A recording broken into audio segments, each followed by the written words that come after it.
नमस्कार प्रेक्षकांनो, स्टार प्रवाहावरील ठरलं तर मग या मालिकेच्या आगामी भागात आपण पाहणार आहोत की सायली ही अर्जुनला बोलते, रविराज काकाच्या ॲक्सिडेंटनंतर ज्या काही घटना घडल्या त्या मी सर्व स्टडी बोर्डवर लावलेल्या आहेत आणि तेव्हा अर्जुन देखील खुश झालेला असतो। त्यानंतर आपण पाहतो सायली ही अर्जुनला बोलते, जेव्हा रविराज काकाला प्रतिमातेची डेड बॉडी मिळाली होती तेव्हा ती डेड बॉडी मान्य करायला तयार नव्हते आणि तेव्हा अर्जुनच्या मनामध्ये संशय येतो, परंतु त्या प्रियाचे त्या फेक मिळालेल्या बॉडीचे DNA टेस्ट मॅच कसे झाले।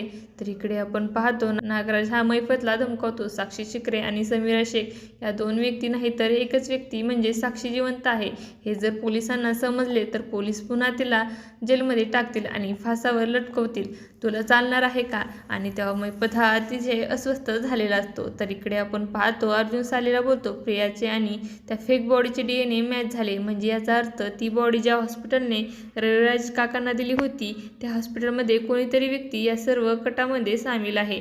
आपल्याला ते शोधून काढावे लागेल। आता येणाऱ्या भागामध्ये प्रिया व ते डेड बॉडीचे DNA रिपोर्ट मॅच करणार व्यक्तीपर्यंत सायली अर्जुन पोहोचणार का हे पाहणं अतिशय रोचक ठरणार आहे। तुम्हाला जर आपला व्हिडिओ आवडला असेल तर चॅनलला लाईक, शेअर आणि सबस्क्राईब करायला विसरू नका। धन्यवाद।